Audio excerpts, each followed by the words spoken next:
15 বছরের তৃণমূল জামানার শেষে রাজ্যে ক্ষমতায় এসেছে নতুন বিজেপি সরকার। মুখ্যমন্ত্রী হয়েছেন শুভেন্দু অধিকারী। বুধবার 13ই মে ছিল রাজ্যের নবনির্বাচিত বিধায়কদের শপথ গ্রহণের প্রথম দিন। বৃহস্পতিবারও চলবে শপথ গ্রহণ। এদিন ভবানীপুরের বিধায়ক হিসেবে শপথ নেন রাজ্যের মুখ্যমন্ত্রী শুভেন্দু অধিকারী। এদিন শপথ গ্রহণের পর বিস্ফোরক দাবি করেছেন মুখ্যমন্ত্রী। তিনি বলেন, তৃণমূলের একাধিক বিধায়ক আমার কাছে এসেছে, তারা আমাকে বলেছে স্বাধীনতা পেলাম, তবে এ নিয়ে কোনো তৃণমূল বিধায়কের নাম করেননি, এমনকি বিশদে আর কিছু বলতেও চাননি। এদিন শুভেন্দু অধিকারী বলেন, ভবানীপুরের বিধায়ক হিসেবে শপথ নেবার সঙ্গে সঙ্গেই নন্দীগ্রামের বিধায়ক পদ ছাড়তে হয়েছে তাকে। তবে একই সঙ্গে তিনি নন্দীগ্রামের মানুষকে আশ্বস্ত করে বলেন, নন্দীগ্রাম ছাড়লেও সেই অভাব বুঝতে দেব না।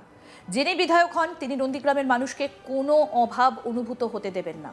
কি বললেন শুভেন্দু অধিকারী, শুনব। একজন প্রতিনিধি থাকবেন বা তাকে নন্দীগ্রামের মানুষ নির্বাচিত করবে।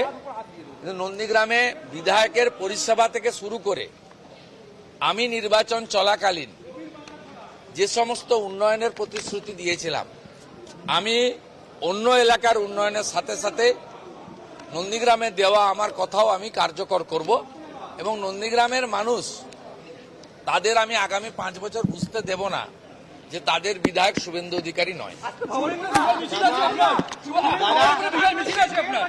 আমি বিজয় মিছিল বলছি না, আমাদের নেতা সভাপতি শ্রমিক ভট্টাচার্য বলেছেন ধন্যবাদ জ্ঞাপন করতে।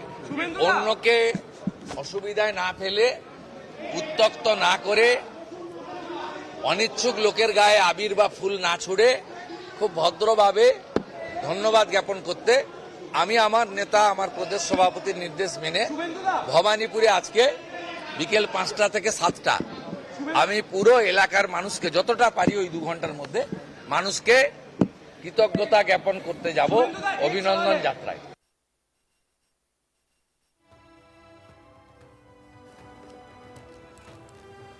এদিন মুখ্যমন্ত্রী শুভেন্দু অধিকারী বলেন, আজ 143 জন বিধায়ক সারাদিন শপথ নেবেন, কালও শপথ গ্রহণ চলবে।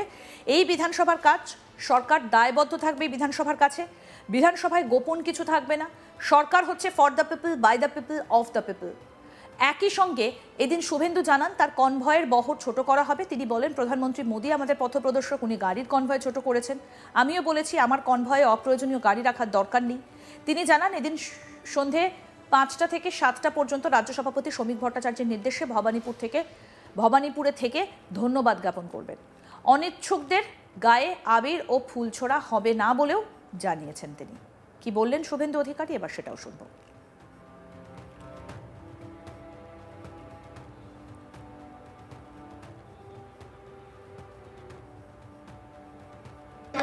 আমি ওয়েলকাম করেছি এবং আমি উনার টুইট দেখার পরে, মানে খবরটা দেখার পরে আমিও আমার সিকিউরিটি দায়িত্বে থাকা লোকজনকে বলেছি অপ্রয়োজনীয় গাড়ি রাখার প্রয়োজন নেই। আমাদের প্রধানমন্ত্রী আমাদের পথপ্রদর্শক। স্বচ্ছ ভারত অভিযান থেকে রাষ্ট্রবাদের উত্থান, ভারতীয় সংস্কৃতি থেকে সনাতন সংস্কৃতির জাগরণ, সবকা সাথ, সবকা বিকাশ, সবকা বিশ্বাস, সবকা প্রয়াসের তিনি প্রবর্তক। তাই তিনি যেটা আজকে করেছেন সেটা আমরা করব এবং আমরা তার দেখানো পথেই চলব।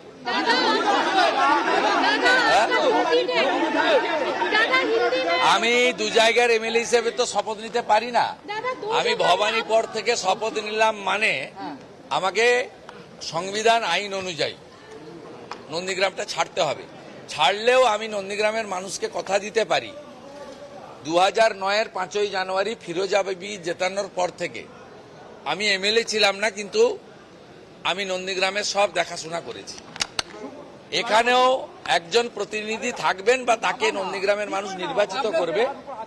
নন্দীগ্রামে বিধায়কের পরিষেবা থেকে শুরু করে আমি নির্বাচন চলাকালীন যে সমস্ত উন্নয়নের প্রতিশ্রুতি দিয়েছিলাম, আমি অন্য এলাকার উন্নয়নের সাথে সাথে নন্দীগ্রামে দেওয়া আমার কথাও আমি কার্যকর করব এবং নন্দীগ্রামের মানুষ তাদের আমি আগামী 5 বছর বুঝতে দেব না যে তাদের বিধায়ক শুভেন্দু অধিকারী নয়।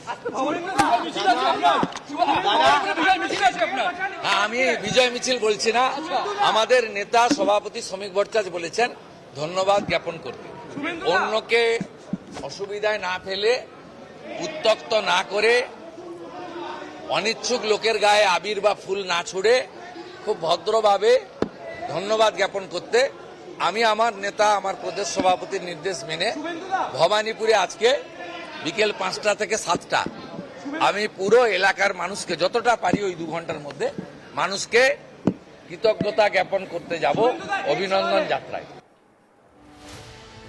যদিও এই বিষয়ে বিধানসভায় তৃণমূলের মুখ্য সচেতক ফিরহাদ হাকিমকে জিজ্ঞাসা করা হলে তিনি জানান, এই বিষয়ে যিনি বলছেন তিনিই বলতে পারবেন। আমরা আগে বিরোধী ছিলাম, মাঝে ক্ষমতা এসেছিলাম, আবার বিরোধী হয়েছি, এভাবেই পরিবর্তন হয়। কি বললেন তৃণমূলের মুখ্য সচেতক ফিরহাদ হাকিম, শুনবো। লাইফ এক জায়গায় থেমে থাকে, সেরকম আমরা বিরোধীতে ছিলাম, 15 বছর আবার শাসন ক্ষমতায় ছিলাম, এখন আবার বিরোধীতে রয়েছি। বিরোধীদের যে কর্তব্য সরকারের দৃষ্টিতে দেখিয়ে দেওয়া যে কোনটা ভুল হচ্ছে, কোনটা অন্যায় হচ্ছে, কোনটা মানুষের পক্ষে হচ্ছে না, সেই কাজটা গণতন্ত্রের বিরোধীদের যে কাজটা দিয়েছে সেই কাজটাই আমরা করব। আজ মুখ্যমন্ত্রী বলছেন যে তাকে নাকি বেশ কয়েকজন তৃণমূল বিধায়ক বলেছে তারা নাকি এবার স্বাধীনতা পেল। আমি এটা নিয়ে কিছু বলবো না, ওনাকে কে কী বলেছে না বলেছে, কিন্তু আমরা স্বাধীন দেশের মানুষ এবং স্বাধীনভাবেই আছি। আমাদের কাজ যখন মানুষ যেটা দিয়েছে, এখন আমাদের বিরোধিতার কাজ, বিরোধী আসনে বসার কাজ এবং গঠনমূলক বিরোধিতার নামে বিরোধিতা নয়, গঠনমূলক বিরোধিতা, সেই কাজটা আমরা করব। 15 বছরের তৃণমূল জামানার শেষে রাজ্যে ক্ষমতায় এসেছে নতুন বিজেপি সরকার। মুখ্যমন্ত্রী হয়েছেন শুভেন্দু অধিকারী। বুধবার 13ই মে ছিল রাজ্যের নবনির্বাচিত বিধায়কদের শপথ গ্রহণের প্রথম দিন। বৃহস্পতিবারও চলবে শপথ গ্রহণ। এদিন ভবানীপুরের বিধায়ক হিসেবে শপথ নিয়েছেন রাজ্যের মুখ্যমন্ত্রী শুভেন্দু অধিকারী। এদিন শপথ গ্রহণের পর বিস্ফোরক দাবি করেছেন তিনি বলেন, তৃণমূলের একাধিক বিধায়ক আমার কাছে এসেছে, তারা আমাকে বলেছে স্বাধীনতা পেলাম। তবে এ নিয়ে কোনো তৃণমূল বিধায়কের নাম করেননি তিনি, এমনকি বিশদে আরও কিছু বলতেও চাননি। শুভেন্দু অধিকারী বলেন, ভবানীপুরের বিধায়ক হিসেবে শপথ নেবার সঙ্গে সঙ্গে নন্দীগ্রামের বিধায়ক পদ তাকে ছাড়তে হয়েছে। তবে একই সঙ্গে তিনি নন্দীগ্রামের মানুষকে আশ্বস্ত করে বলেন, নন্দীগ্রাম ছাড়লেও সেই অভাব বুঝতে দেব না। যিনি বিধায়ক হন তিনি নন্দীগ্রামের মানুষকে কোনো অভাব অনুভূত হতে দেবেন না। কি বলেছেন মুখ্যমন্ত্রী শুভেন্দু অধিকারী, আসুন শোনাই। একজন প্রতিনিধি থাকবেন বা তাকে নন্দীগ্রামের মানুষ নির্বাচিত করবে, কিন্তু নন্দীগ্রামে বিধায়কের পরিষেবা থেকে শুরু করে আমি নির্বাচন চলাকালীন যে সমস্ত উন্নয়নের প্রতিশ্রুতি দিয়েছিলাম, আমি অন্য এলাকার উন্নয়নের সাথে সাথে নন্দীগ্রামে দেওয়া আমার কথাও আমি কার্যকর করব এবং নন্দীগ্রামের মানুষ তাদের আমি আগামী 5 বছর বুঝতে দেব না যে তাদের বিধায়ক শুভেন্দু অধিকারী নয়। আরও আপডেট পেতে দেখতে থাকুন আজ তাক বাংলা, সাবস্ক্রাইব করুন।